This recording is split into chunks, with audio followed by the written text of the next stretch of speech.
হ্যাঁ, এই ক্লাসেও আমরা একটা গুরুত্বপূর্ণ প্যাসেজ নিয়ে আলোচনা করব। প্রত্যেকটা লাইন কিন্তু গুরুত্বপূর্ণ, প্রত্যেকটা লাইন থেকে আমরা নতুন বহু কিছু শিখতে পারবো। ঠিক আছে, তো ক্লাসটা শুরু করার আগে আমি তোমাদেরকে বলতে চাই, যারা আমাকে কমেন্ট করছো, আমি প্রত্যেকটা কমেন্টের কিন্তু রিপ্লাই দিচ্ছি। ক্লাস তোমাদের কেমন লাগছে অবশ্যই কমেন্ট করবে।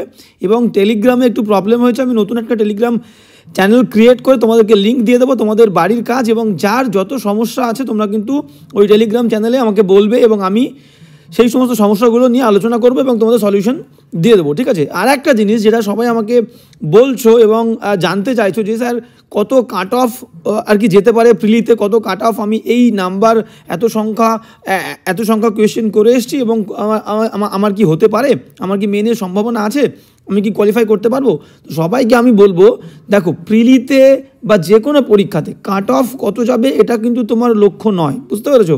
সবসময় চিন্তা করবে পরীক্ষা দিয়েছো যেটা, তার ফলাফলটাও তোমাকে কিন্তু সুন্দরভাবে গ্রহণ করতে হবে। আর সবসময় মাথায় রাখবে আমাকে সামনের দিকে এগিয়ে যেতে হবে এবং আমি পরীক্ষাটা দেবো কিন্তু কাট অফের কথা চিন্তা করে নয়, এবং পরীক্ষার পরেও আমি কখনো কাট অফের কথা চিন্তা করব না। আমি সবসময় চেষ্টা করব যে আমি আমার বেস্টটা দেওয়ার, এবং কখনো মাথায় এটা রাখবো না যে আমাকে এই নাম্বারটা পেলে আমি কোয়ালিফাই করতে পারি, বুঝতে পেরেছো?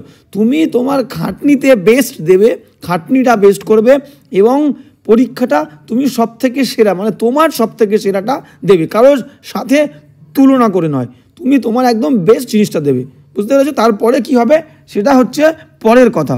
তো এটা হচ্ছে যারা খাটনিদার মানুষ, খাটনিদার স্টুডেন্ট, খাটনিদার ছেলে, তারা কিন্তু এইভাবে ভাববে, বুঝতে পেরেছো? তো প্রথম দিন থেকে আমরা খাটবো, ফাঁকি দেওয়ার কোনো জায়গা নেই। এবং আমি সবাইকে বলছি যে বাংলা থেকে ইংলিশে ট্রান্সলেট করাটা কিন্তু একেবারেই ইজি, যে কেউ কিন্তু পারবে, শুধুমাত্র কদিন একটু থাকতে হবে, সমস্যার কিচ্ছু নেই।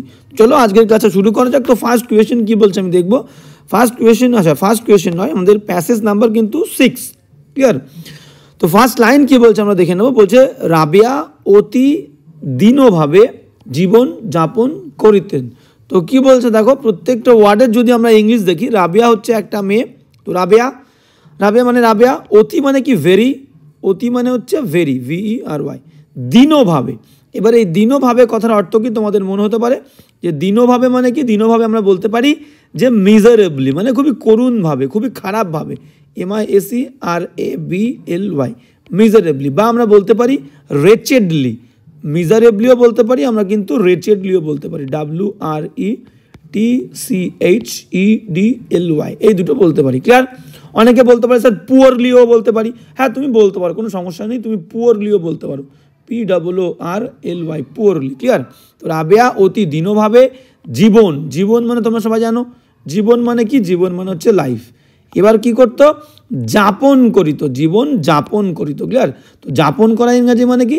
যাপন করা হচ্ছে লিভ, যাপন করে লিভ, ক্লিয়ার?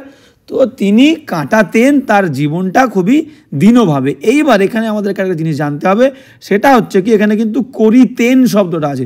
করিতেন, বলিতেন, খাইতেন, যাইতেন মানে একটা অভ্যেস বোঝাচ্ছে, অতীতের অভ্যেস, ক্লিয়ার? তো অতীতের অভ্যেস যখন বলবে, অতীতের অভ্যেস বললে আমাদের কি হবে? অতীতের অভ্যেস বললে USED, ইউজড টু। আর যদি বর্তমানের অভ্যেস বলে, বর্তমানের অভ্যেস বললে আমাদের কি হয়ে যাবে? বর্তমানের অভ্যেস, এগুলো আমাদের জানতে হবে। বর্তমানের অভ্যেস যদি আমাদের বোঝায়, বর্তমানের অভ্যেস বললে শুধু ইউজ টু হবে, ইউজ টু, ক্লিয়ার? তাহলে এখানে অতীতের বলছে যে রাবেয়া অতি দীনভাবে জীবন যাপন করিতেন। আর একবার দেখে নাও, রাবেয়া মানে হচ্ছে রাবেয়া, RABEA আমরা ধরলাম, রাবেয়া, ক্লিয়ার? অতি মানে হচ্ছে ভেরি, আর কি বলছে? দীনভাবে মানে কি? আমি বললাম মিজারেবলি বা রেচেডলি বা পুয়ারলি বলতে পারো, কোনো সমস্যা নেই, ক্লিয়ার? জীবন মানে কি? লাইফ। যাপন করা মানে হচ্ছে লিভ। এবার করিতেন মানে কি বললাম? অতীতের অভ্যেস, প্রত্যেক দিন করতো, ইউজ টু, ঠিক আছে? এবং বর্তমানের অভ্যেস বললে ইউজ টু, শুধু ইউজ টু। তো এই হচ্ছে এই লাইনের মেন বিষয়বস্তু, যেটা বলতে চেয়েছে। এবার আমরা কিন্তু ট্রান্সলেশনে চলে যাব। তো বিষয়টা কি বললাম, তাহলে মাথায় রাখতে হবে সাবজেক্ট, ভার্ব আর বাদ বাকি অংশ পরপর কিন্তু আমরা সাজিয়ে দিলেই হয়ে যাবে। এবার চলো আমরা এবার বাক্যটা লিখব। হ্যাঁ, তো কি বলছে আমরা কিন্তু দেখে নেব কি বলছে, দেখো। তাহলে ফার্স্ট আমরা কি লিখবো? রাবেয়া। বাক্যের সাবজেক্ট আমাদেরকে দিতে হবে। তাহলে ফার্স্ট বলছে কি? রাবেয়া, RABEA, রাবেয়া, ঠিক আছে? তো রাবেয়া কি করতো ভালো করে বলছো, সাবজেক্ট লিখলাম। এবার কি বলছে? করিতেন মানে অতীতের অভ্যেস বলছে, তাহলে ইউজ টু, মেন ভার্ব কিন্তু হচ্ছে আমাদের যাপন করা, কিন্তু তার আগে যেহেতু অতীতের অভ্যেস আমাদের ইউজ টু দিতে হবে। রাবেয়া ইউএসইডি, ইউজড টু, এইবার যাপন করা, লিভ, যাপন করা মানে লিভ বললাম, তাহলে রাবেয়া ইউজ টু লিভ, এবার জীবন মানে তার জীবন, তাহলে হিজ লাইফ দাও, his life, LIFE, Rabeya use to live his life. অতি বলেছে, অতি দিতে হবে, অতি মানে কি very, very very miserably, MISERABLY, miserably বা রেচেডলি, WRETCHEDLY, রেচেডলি, ক্লিয়ার? তাহলে ভালো করে দেখে নাও, Rabeya use to live his life. আচ্ছা, এখানে হিজ লিখেছি আমি, হিজটা কিন্তু হবে না, এখানে রাবেয়া যেহেতু মেয়ে আমরা কিন্তু হার লিখবো, ঠিক আছে? আমি প্রথমেও বোধহয় হিজ বলেছিলাম, কিন্তু হিজ লিখবো না, আমরা এখানে হার লিখবো যেহেতু মেয়ে, ইয়ার HER। হ্যাঁ, তাহলে Rabeya use to live her life very wretchedly বা মিজারেবলি, ক্লিয়ার? এইবার তোমাদের এই মিজারেবলি ওয়ার্ডটা কিন্তু আমি অ্যাডভার্ব হিসেবে ইউজ করেছি, বা রেচেডলি ওয়ার্ডটাকে আমি অ্যাডভার্ব হিসেবে ইউজ করেছি।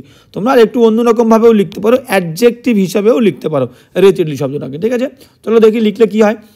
তো মনে করো আমি এখানে বললাম সেম একই, আমি রাবেয়া RABE, রাবেয়া সেম একই ইউজ টু হবে, used to live, use to live a very, একটা খুব। এবার দেখো মিজারেবলি দিয়েছিলাম অ্যাডভার্ব, এখানে দেবো কি, Rabeya use to live a very miserable, MISERABLE, miserable বা রেচেড লাইফ, ঠিক আছে? WRETCHED, রেচেড লাইফ, যে কোনো একটা, ঠিক আছে? এখানে আমরা অ্যাডজেক্টিভ ইউজ করেছি, মিজারেবল অ্যাডজেক্টিভ, রেচেড অ্যাডজেক্টিভ, ওখানে রেচেডলি মিজারেবলি দিয়েছিলাম, দুটোর কিন্তু তোমরা দুটোই ব্যবহার করতে পারো। তো কী বললাম একবার দেখে নাও, দুটো বাক্য, Rabeya use to live her life very miserably বা রেচেডলি, বা Rabeya use to live a very miserable বা রেচেড লাইফ, ক্লিয়ার? এই দুটো বাক্যের দুটোই কিন্তু ইকুয়ালি কারেক্ট, যে কোনো একটা তুমি লিখতে পারো, কোনো সমস্যা নেই। এবারে আমরা কিন্তু নেক্সট বাক্যের দিকে যাব। তো এইভাবে দেখো, এইভাবে প্রত্যেকটা বাক্য, যেমন আমি তোমাদেরকে বলেছিলাম, কি বলেছিলাম, যে নিজের মতো করে আমি সাজিয়ে লিখবো, একদম হুবহু কিন্তু করতে যাব না ট্রান্সলেট, তাহলে আমরা ভুল করব এবং আমাদের কী হবে, সমস্যা হবে, সমস্যার মুখে পড়তে হবে এবং নাম্বারও কিন্তু খারাপ হবে। সবসময় সিম্পল লিখবো, সোজা ওয়ার্ড ইউজ করব, বাক্যটাকে আমি নিজের মতো করে সাজাবো, একদম হুবহু কপি করতে যাব না, তাহলে কিন্তু আমাদের লেখাটা ভালো হবে, নাম্বারও ভালো হবে। তো গেল ফার্স্ট লাইন, এবার যাবো আমরা সেকেন্ড লাইন। সেকেন্ড লাইন কী বলছে দেখে নাও। হ্যাঁ, সেকেন্ড লাইন কী বলছে দেখো, এখানেও আমরা প্রত্যেকটা ওয়ার্ডের আগে দেখে নেবো কি বলতে চেয়েছে। দেখো বলছে তাহার কুটিরে, তাহার কুটিরে বলতে আমরা কি বলতে পারি, তাহার কুটিরে মানে তার কুটিরে, তাহলে ইন হার, কুটির ইংরেজি কি, কটেজ, তাহলে ইন হার কটেজ, COTTAGE, আচ্ছা কোনো সমস্যা নেই, ইন হার কটেজ, ঠিক আছে? তো কি বলছে আমরা একটু দেখে নিই। হ্যাঁ, তাহার কুটিরে মানে in her cottage, COTTAGE, clear? In her cottage. এবার পরে কি বলতে দেখো, একটি মাত্র, একটি মাত্র ইংরেজি কি, একটি মাত্র ইংরেজি আমরা বলতে পারি only one, ONLY, only one, একটি মাত্র, অনলি ওয়ান। তাহলে প্রথমে ইন হার কটেজ, তার কুটিরে, একটি মাত্র, অনলি ওয়ান। এবার কি বলছে, মাটির জলপাত্র ছিল, তাহলে মাটির জলপাত্র আমরা বলি, মাটির জলপাত্র মানে কি, আর্দেন, EARTHEN, আর্দেন জলপাত্র বলেছে, তাহলে আর্দেন water pot, earthen water pot, clear? Earthen water পট, মাটির জলপাত্র। এইবার ছিল, এই ছিলটাকে আমরা কিন্তু দুরকমভাবে লিখতে পারি, একটা হচ্ছে হ্যাড দিয়ে লিখতে পারি, আর একটা যেটা বলতে পারি ওয়াজ বা দেয়ার ওয়াজ, THERE, দেয়ার ওয়াজ। যেমন ধরো আমরা এই ধরনের বাক্যগুলো বলি না, যে আমাদের গ্রামে দুটো স্কুল ছিল, দেয়ার ওয়্যার, এটাকে বলি ইন্ট্রোডাক্টরি দেয়ার, ঠিক আছে? দেয়ার wire 2 schools in our village, there were 4 universities in our city, clear? তো এইরকম দেয়ার ওয়াজ বা দেয়ার ওয়্যারের মানে কি, সেখানে ছিল মানে ছিল, ক্লিয়ার? ছিলটাকে আমরা দুরকমভাবে লিখতে পারি, হ্যাড বা দেয়ার ওয়াজ, আমরা আবারও দুরকমভাবে বাক্যটাকে লিখতে পারবো। তো মেন বিষয়বস্তু হচ্ছে বাক্যের এটাই। এবার আমরা কিন্তু ট্রান্সলেশনে চলে যাব সরাসরি। কি বলছে দেখো, হ্যাঁ এগুলোকে মুছে দেবো। তো কি বলছে আমরা কিন্তু দেখে নেবো। তাহলে দেখো দুরকমভাবে বললাম, তাহলে ফার্স্ট কি হতে পারে, ফার্স্ট আমরা কি লিখতে পারি এটা একটু দেখে নিই। হ্যাঁ, ফার্স্ট কি বলছে দেখো, তাহার কুটিরে, তাহলে আমি আগে দেয়ার দিয়ে লিখি, দেয়ার দিয়ে, দেয়ার THERE দেয়ার। এবার কি বলছে একটি মাত্র, দেখো দেয়ার দিয়ে বাক্য শুরু হলে আমাদের কিন্তু আগে ভার্ব হয়, helping verb am is are was were, তারপরে সাবজেক্টটা হয়, বুঝতে পেরেছো? তাহলে দেয়ারের পরে সাবজেক্ট থাকে, তাহলে সাবজেক্ট ওখানে হচ্ছে একটি মাত্র মাটির পাত্র। তাহলে একটি মাত্র মাটির পাত্র তার মানে কি একটি সিঙ্গুলার, তাহলে কিন্তু পাস্ট টেন্সে ওয়াজ বা ওয়্যারের যে কোনো একটা। হ্যাঁ, দেয়ার ওয়াজ সেখানে ছিল একটি মাত্র, মানে ওয়ানলি ওয়ান বলতে পারি, only one. There was only one earthen pot, earthen EARTHEN, earthen water pot, WATER, water pot, POT, pot. এবার কি বলছে তার কুটিরে, there was only one water earthen water pot, earthen water pot, earthen water pot in her cottage, COTTAGE। দেখো বাক্যটা কি লিখলাম, দেয়ার was only one, সেখানে ছিল একটি মাত্র, তাহলে ছিলকে কিন্তু আমরা এখানে দেয়ার ওয়াজ দিয়ে আর কি এক্সপ্রেস করেছি। There was only one earthen water pot, জলের পাত্র মাটির, ইন হার কটেজ। এটা একটা লিখতে পারি। আর একটা যেটা আমরা লিখতে পারি সেটা কি, সেটা আমি লিখতে পারি যে তার ছিল, তার ঘরের মধ্যে ছিল মানে তো তারই ছিল, তাহলে আমরা সেটা লিখতে পারি যে শি হ্যাড, তার ছিল, তাহলে হ্যাড বললাম আর দেয়ার ওয়াজ বা দেয়ার ওয়্যার বললাম, ক্লিয়ার? তাহলে শি হ্যাড, তার ছিল only one earthen, EARTHEN, earthen water pot, clear? Earthen water pot, WATER, water pot. এবার যা আছে তাই, তার তার তার কুটিরে, ইন হার কটেজ, COTTAGE। ঠিক আছে, আর একবার দেখে নাও, দুটো বাক্য ভালো করে দেখে নাও। দেয়ার ওয়াজ, প্রথম বাক্যে লিখলাম কি দেয়ার ওয়াজ, সেখানে ছিল অনলি ওয়ান, একটি মাত্র আর্দেন মাটির, ওয়াটার পট জলের পাত্র, ইন হার কটেজ। দ্বিতীয় বাক্য কি লিখলাম, শি হ্যাড, তার ছিল অনলি ওয়ান, শুধুমাত্র একটি আর্দেন ওয়াটার পট জলের পাত্র, ইন হার কটেজ। কোনো ঘাবড়ানোর বা সমস্যার কিন্তু কিচ্ছু নেই। এবার পরের বাক্য কি বলছে দেখে নাও। হ্যাঁ, নেক্সট কি বলছে আমরা কিন্তু দেখে নেবো, নেক্সট সেন্টেন্স। হ্যাঁ, নেক্সট সেন্টেন্স কি বলছে দেখে নেব। বলছে তাহা হইতেই মানে কি, তাহা হইতেই মানে ওটার থেকেই, মানে ওই যে মাটির পাত্র বললো জলের পাত্র, তা থেকেই। তাহলে তাহা হইতেই মানে আমরা ফ্রম ইট বলতে পারি, ঠিক আছে? ফ্রম ইট বা ফ্রম দ্যাট, ঠিক আছে? ফ্রম ইট বলতে পারি, বা আমরা কিন্তু বলতে পারি যে ফ্রম দ্যাট, ফ্রম ইট বা ফ্রম দ্যাট, ঠিক আছে? একটু পেনের সমস্যা হচ্ছে, কোনো সমস্যার কিছু নেই। তাহলে ফ্রম ইট বা ফ্রম দ্যাট কিন্তু আমরা বলতে পারি। তাহলে তাহা হইতেই ফ্রম দ্যাট। এবার কি বলছে যে তিনি মানে কি, তিনি মানে হচ্ছে শি বলবো আমরা। জল পান করা ইংরেজি কি, জল পান করা ইংরেজি হচ্ছে ড্রিঙ্ক, DRINK, ড্রিঙ্ক। আর কি করতো ও মানে অ্যান্ড হস্তপদাতি মানে কি, হস্তপদাতি মানে hands and legs, HAND, hands and legs, LEGS, hands and legs. এবার কি বলতে দেখো, ধৌত করিতেন। ধৌত ইংলিশ কি, ধৌত ইংলিশ হচ্ছে আমরা এখানে বলতে পারি যে ওয়াশ, WASH, ওয়াশ, ক্লিয়ার? আর করিতেন, আবার দেখো চলে আসছে করিতেন মানে কি প্রতিনিয়ত করিতেন, ইউজড টু, প্রতিনিয়ত মানে ইউজড টু। তাহলে এখানে আমাদের লিখতে হবে USED, used to wash, WASH, clear? তাহলে হস্তপদাতি ধৌত করিতেন, তাহলে প্রতিনিয়ত করিতেন, অতীতের অভ্যেস বলছে, তাহলে ইউজ টু ওয়াশ, ঠিক আছে? জল পান করতেন, ড্রিঙ্ক, ক্লিয়ার? হাত এবং পা, হস্তপদাতি মানে হাত এবং পা, হ্যান্ডস অ্যান্ড লেগস, ক্লিয়ার? আর কি বলছে, ইহা হইতে মানে ফ্রম ইট বলতে পারি বা ফ্রম দ্যাট বলতে পারি, ক্লিয়ার? আর তিনি মানে শি, ক্লিয়ার? সব পেয়ে গেলাম, এই হচ্ছে বিষয়বস্তু। এবার যাব আমরা পুরো বাক্যের ট্রান্সলেশনে চলে যাব। হ্যাঁ, কি বলছে দেখো, ফার্স্ট কি লাইন বলছে আমরা একটু দেখে নিই। হ্যাঁ, ফার্স্ট লাইন বলছে কি আমরা কিন্তু একটু দেখে নিই। তাহলে তিনি জল পান করতেন এবং হস্তপদাতি, সাবজেক্ট কি শি। এবার করিতেন মানে বললাম অতীতের অভ্যেস, USED, ইউজড টু, কি করতেন ড্রিঙ্ক, ইউজ টু ড্রিঙ্ক, প্রথমে জল পান করতেন, use to drink water, WATER, he use to drink water. And কি করতেন, হস্তপদাতি ধৌত করতেন। And wash, WASH, wash. Hands and legs, HANDS, hands and legs, clear? ভালো করে দেখো, তাহলে কি লিখলাম, শি মানে তিনি ইউজ টু প্রতিনিয়ত, ড্রিঙ্ক পান করতেন, ওয়াটার জল পান করতেন, অ্যান্ড এবং ওয়াশ ধুতেন, হ্যান্ডস অ্যান্ড লেগস হাত এবং পা, কি থেকে, তাহা হইতে। তাহলে কি কী দেবো, তাহা হইতে ইংরেজি হচ্ছে ফ্রম ইট বা ফ্রম দ্যাট, ঠিক আছে, ফ্রম ইট বা ফ্রম দ্যাট। ক্লিয়ার, কোনো সমস্যা কিছু নেই। আরেকবার দেখে নাও, শি ইউজ টু ড্রিঙ্ক, সে প্রতিনিয়ত পান করতেন ওয়াটার জল, and wash hands and legs, পা ধুতেন, হাত পা ধুতেন, ক্লিয়ার, ফ্রম ইট, এটার থেকে মানে এটার জল দিয়ে। ক্লিয়ার গেল? হ্যাঁ, এবার যাবো নেক্সট বাক্য কী বলছে দেখো, কোনো সমস্যা কিন্তু কিছু নেই, বুঝতে পেরেছো? এবার নেক্সট সেন্টেন্স কী বলছে দেখো। হ্যাঁ হ্যাঁ, কী বলছে দেখো। হ্যাঁ, এবার এখানটা তুমি এরকমও লিখতে পারো, এইখানটা এই যে ফ্রম ইট লিখতাম তো, ইহা হইতে। এবার তুমি যদি বলতে চাও যে তোমাদের অনেকের প্রশ্ন হতে পারে এখানে যে with the water of the পট, আমরা এখানে লিখতে পারো যে দিয়ে হাত পা ধুতেন।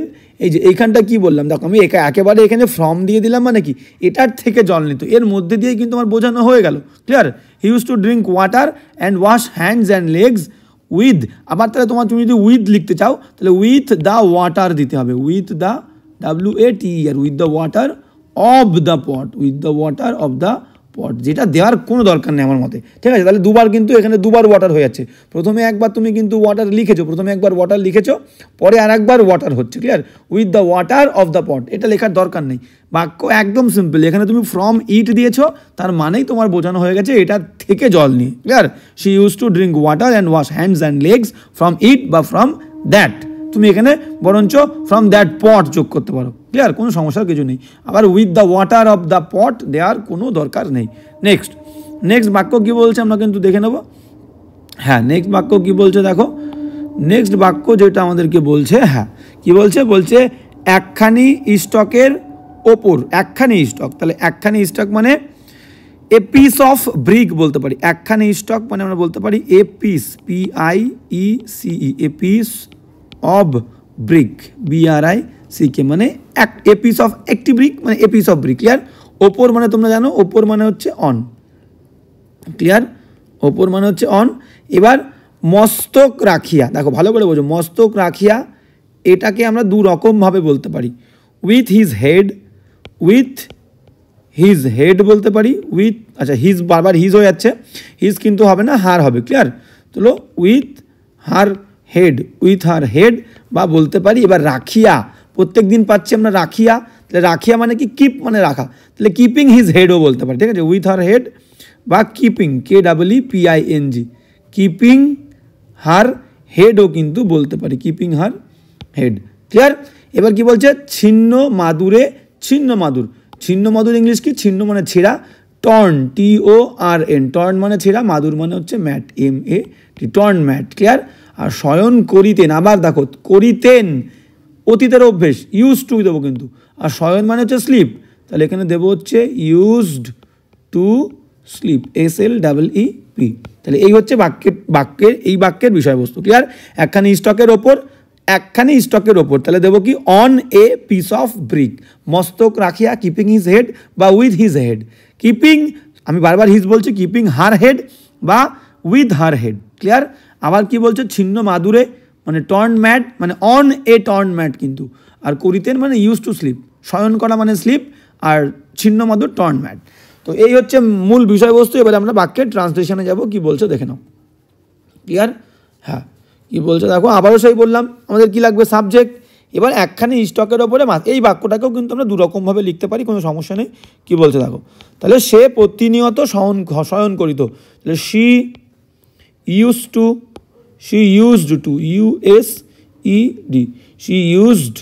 To sleep, SLEEP। তাহলে দেখো সে প্রতিনিয়ত ঘুমাতো, শি ইউজ টু স্লিপ। এবার কোথায় ঘুমাতো, ছিন্ন মাদুরের ওপরে, তাহলে একটি ছিন্ন মাদুরের ওপরে দেবো। ঠিক আছে, তাহলে ওপরে ঘুমাতো অন, একটি এ, ছেঁড়া হচ্ছে TORN, টর্ন, মাদুর হচ্ছে MAT, ম্যাট। তাহলে শি ইউজ টু স্লিপ, তিনি প্রতিনিয়ত ঘুমাতেন অন এ টর্ন ম্যাট, একটা ছেঁড়া মাদুরের ওপরে। ক্লিয়ার, এইবার এই জায়গাটাকে তুমি দুরকমভাবে লিখতে পারো, এই জায়গাটাকে। ঠিক আছে, কিপিং হিজ হেড বললাম, রাখিয়া, তাহলে এই যে রাখিয়াটাকে তুমি কিপিং দিয়ে দিতে পারো, কিপিং হার হেড, একখানি স্টকের ওপরে, keeping her head on a piece, PIECE, on a piece of brick, BRICK। আচ্ছা, বাক্যটা দেখে নাও, আমি আর একটা সেকেন্ড কীভাবে লিখতে পারি বলে দিচ্ছি।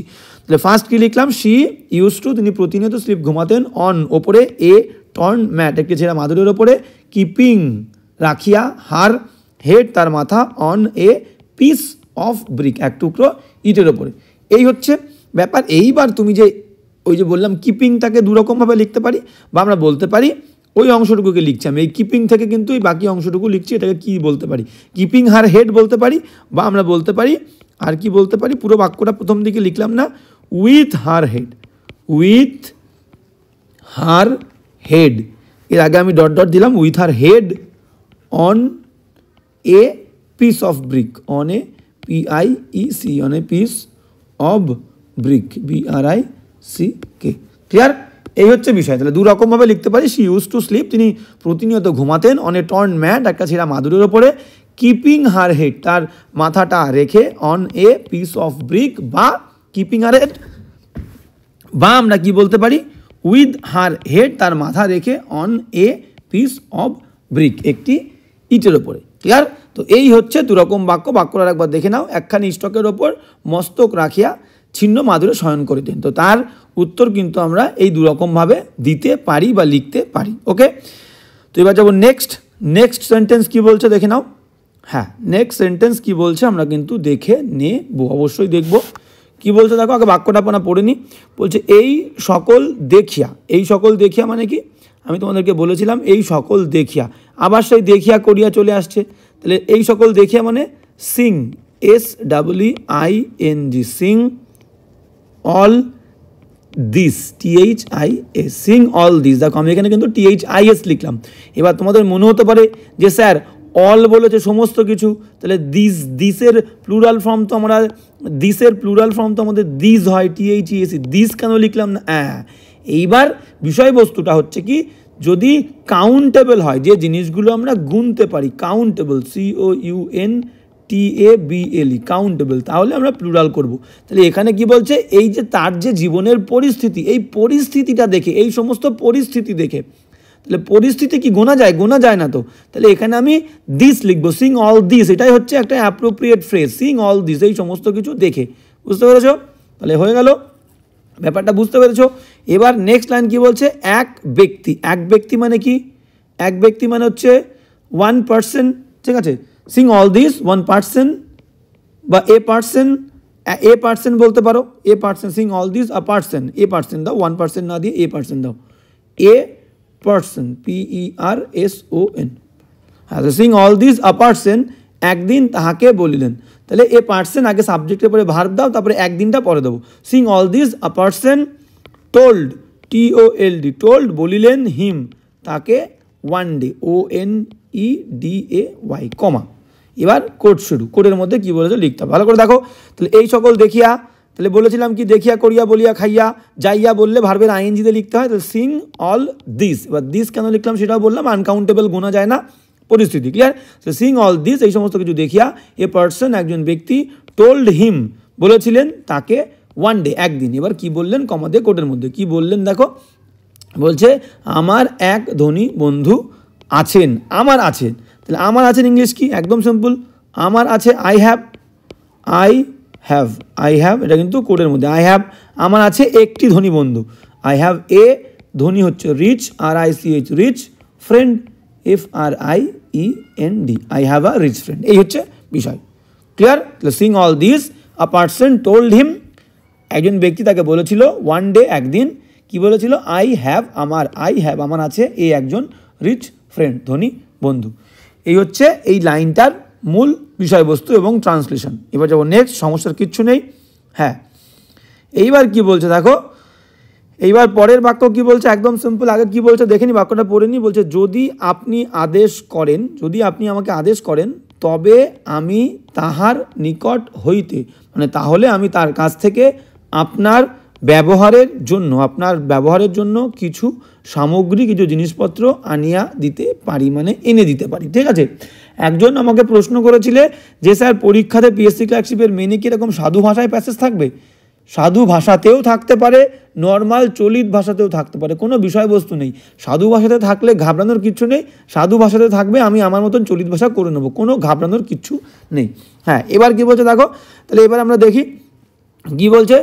যদি আপনি আদেশ করেন, তাহলে এই অংশটুকুকে আমি কি লিখতে পারি, যদি আপনি আদেশ করেন, তাহলে এটাকে আমরা বলতে পারি if you if you order ORDER, clear? If you order, যদি আপনি আদেশ করেন ইফ ইউ অর্ডার, তাহলে তবে এই দেখো এই যে এই তবে আছে না, এই তবেটা কমার মধ্যেই চলে যাবে, কমা মানেই কিন্তু তবে, ক্লিয়ার? তাহলে ইফ ইউ অর্ডার, আচ্ছা বাক্যের প্রথম অক্ষর কিন্তু বড় হাতের হয়, আই বড় হাতের।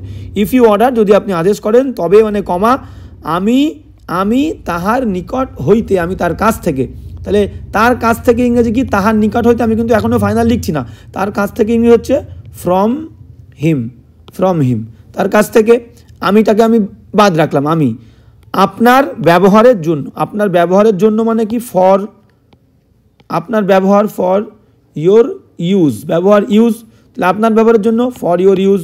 কি করতে পারি, কিছু সামগ্রী মানে কি, আমরা বলতে পারি কিছু সামগ্রী মানে সাম থিংস বলতে পারি, যদি কারো মাথায় না থাকে সাম থিংস, বা সাম আর্টিকেলসও বলতে পারো, থিংস আর্টিকেলস, ARTICLES, সাম আর্টিকেলস, ঠিক আছে? কিছু সামগ্রী হয়ে গেল। আনিয়া দিতে পারি মানে এবার আমিটাকে যোগ করতে হবে, আমি আনিয়া দিতে পারি মানে I can bring, BRING, I can bring, আমি আনিয়া দিতে পারি, আই ক্যান ব্রিং, ক্লিয়ার? এই হচ্ছে এই বাক্যটার বিষয়বস্তু। এবার কিন্তু আমরা পুরো বাক্যের ট্রান্সলেশনে যাব, একদম ইজি।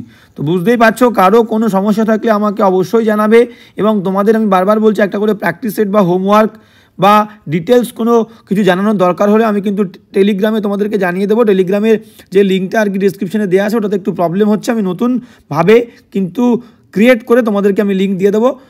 কারোর কোনো সমস্যা থাকলে ওখানে অবশ্যই জানাবে, কমেন্ট তো অবশ্যই করবে। আর হোমওয়ার্কের বিষয়গুলো এবং কি বই তোমরা বলেছিলে সাজেস্ট করতে, কোনো বই আমার যদি মনে হয় যে এই বইটা তোমাদেরকে সাজেস্ট করা উচিত, আমি টেলিগ্রামে বলে দেবো, এবং তোমরা সেখান থেকে সমস্ত ডিটেলসগুলো জানতে পারবে এবং আমাকে জানাবে, আমি তার সলিউশন তোমাদেরকে দিয়ে দেবো। ওকে, তো হ্যাঁ, এবার কি বলছে দেখো, বলছে যদি আপনি আদেশ করেন, হ্যাঁ কি বলছে দেখো, যদি আপনি আদেশ করেন মানে ইফ ইউ অর্ডার, ORDER, এটা তো আমরা দেখেছিলাম। তাহলে কমার মধ্যে দিয়ে তবে চলে গেল, তাহলে যদি আপনি আদেশ করেন ইফ ইউ অর্ডার, তাহলে আমি আনতে পারি, সাবজেক্ট হচ্ছে আমি আনতে পারি, আই ক্যান পারি, আনা ভার্ব হচ্ছে bring, BRING, I can bring.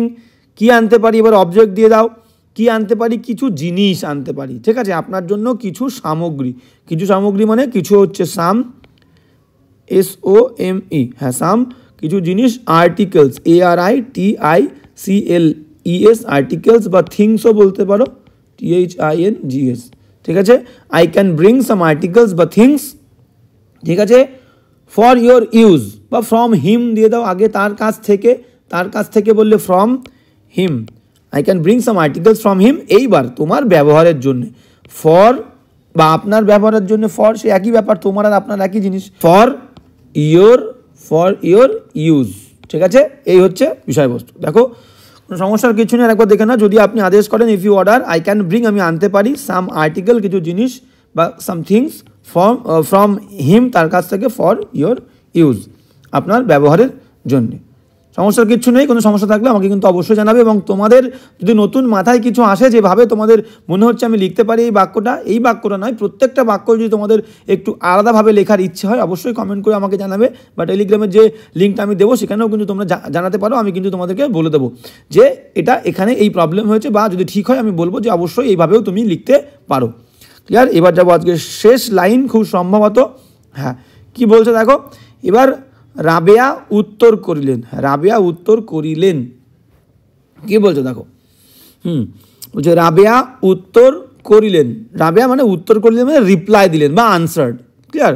তো আমি এখানে বলতে পারি যে রাবেয়া, RABEA, রাবেয়া আনসার্ড বলতে পারো, REPLIED, রাবেয়া রিপ্লাইড বা Rabeya answered, ANSWERED, Rabeya answered, clear? উত্তর দিলেন বা রিপ্লাই করলেন, আনসার্ড বা রিপ্লাইড। এবার কি বললেন, কমা দিয়ে, কিন্তু এখানে কমা দিয়ে কোডের মধ্যে কি বলেছেন সেটা আমাদেরকে লিখতে হবে। তুমি ভুল করিতেছো মানে তুমি ভুল করছো, ঠিক আছে? এটাকে আমরা অনেক রকমভাবে বলতে পারি যে you are mistaken, TAKEN, you are mistaken বলতে পারি, বা you are making MAKING, you are making mistakes, you are making mistakes MISTAKES, you are making mistakes, বা বলতে পারি you are wrong, you are wrong WRONG, ঠিক আছে। করিতেছো, এখানে করিতেছে present continuous tense, you are mistaken বা you are making mistakes, you are making mistakes বা ইউ আর রং, এটাও কিন্তু আমরা বলতে পারি, ঠিক আছে। তুমি ভুল করিতেছো। আমার কিছুরই কোনো অভাব নাই, মানে আমার অভাব নাই মানে আমার কোনো কিছুর দরকার নেই। ওই যে বললাম অভাব নেই, তার মানে আমার কোনো কিছুর দরকার নেই। ওকে, এবার কি বলছো দেখো, এই বিষয়টাকে আমি কত রকমভাবে লিখতে পারি। আমার কোনো কিছুর দরকার নেই বা আমার অভাব নেই, এই বাক্যটাকে আমি কী করে লিখতে পারি? মনে করো আমি বললাম আমার কিছু দরকার নেই, I need NEED, I need nothing NOTHING, clear? আমার কোনো কিছু প্রয়োজন নেই। বা আমি বলতে পারি যে আই ল্যাক মানে অভাব, যেহেতু ওখানে ল্যাক শব্দটা রয়েছে অভাব, I lack LAC, I lack nothing, I lack nothing মানে আমার কোনো কিছুর অভাব নেই। তাহলে আমার কোনো কিছুর প্রয়োজন নেই, equally correct, I lack nothing equally correct. বা তুমি বলতে পারো যে I don't need anything, I DONT, I don't need বা lack LACK, I don't need বা I don't lack anything ANYTHING, clear? তাহলে বাক্যটা একবার দেখে নাও। রাবেয়া উত্তর করিল, রাবেয়া রিপ্লাইড বা রাবেয়া আনসার্ড। কি বললো? তুমি ভুল করিতেছো, ইউ আর মিস্টেকেন, এটা বলতে পারো। বা তুমি বলতে পারো ইউ আর মেকিং মিস্টেক্স, তুমি ভুল করছো, বা ইউ আর রং, তুমি কিন্তু ভুল করছো। আমার কিছুরই কোনো অভাব নেই, আমার কোনো কিছু অভাব নেই মানে আমার দরকার নেই, এটাকে কি লিখতে পারি? আই নিড নাথিং, আমার কোনো কিছুর প্রয়োজন নেই, বা আই ল্যাক নাথিং, কোনো কিছুর অভাব নেই। বা আমি বলতে পারি আই ডোন্ট নিড বা আই ডোন্ট ল্যাক এনিথিং, আমার কোনো কিছুর কোনো অভাব নেই। তাহলে এই হচ্ছে আজকের কিন্তু মূল প্যাসেজটা এবং তার ট্রান্সলেশনটা এইটা। কারো কোনো জায়গায় সমস্যা হলে বা কারোর যদি কোনো নতুন রকমভাবে মনে হয় এইভাবে কিন্তু আমি এই বাক্যটা বা প্রত্যেকটা বাক্য লিখতে পারি, অবশ্যই আমাকে কিন্তু কমেন্ট করে জানাবে, এবং ডিসক্রিপশানে যে আমি লিঙ্কটা দেবো সেখানে তুমি কিন্তু আমাকে বলতে পারো, আমি তোমাদেরকে দেখে জানিয়ে দেবো, যেমনটা আমি তোমাদেরকে প্রতিদিন দিচ্ছি এবং দেবো এবং দিয়েছি, কোনো সমস্যা নেই, ঠিক আছে। আমার তোমাদের কমেন্টের বা তোমাদের কোয়ারির রিপ্লাই দিতে বা উত্তর দিতে, তোমাদেরকে সাজেশান দিতে বা একটুখানি সলিউশন দিতে আমার কোনো সমস্যা নেই। যতটা সম্ভব আমি কিন্তু চেষ্টা করব তোমাদেরকে সাহায্য করার, কোনো সমস্যা নেই। যেমনটা আমি তোমাদেরকে বলেছি যে আমি সবসময় তোমাদের সাথে আছি, কোনো প্রবলেম হলে শুধুমাত্র আমাকে বলবে, আমি আমার বেস্ট দিয়ে চেষ্টা করব তোমাদের সেই প্রবলেমের সলিউশন কিন্তু আনার বা আর কি হেল্প করার, ক্লিয়ার? তো আজকে এখানেই, দেখা হচ্ছে নেক্সট ক্লাসে।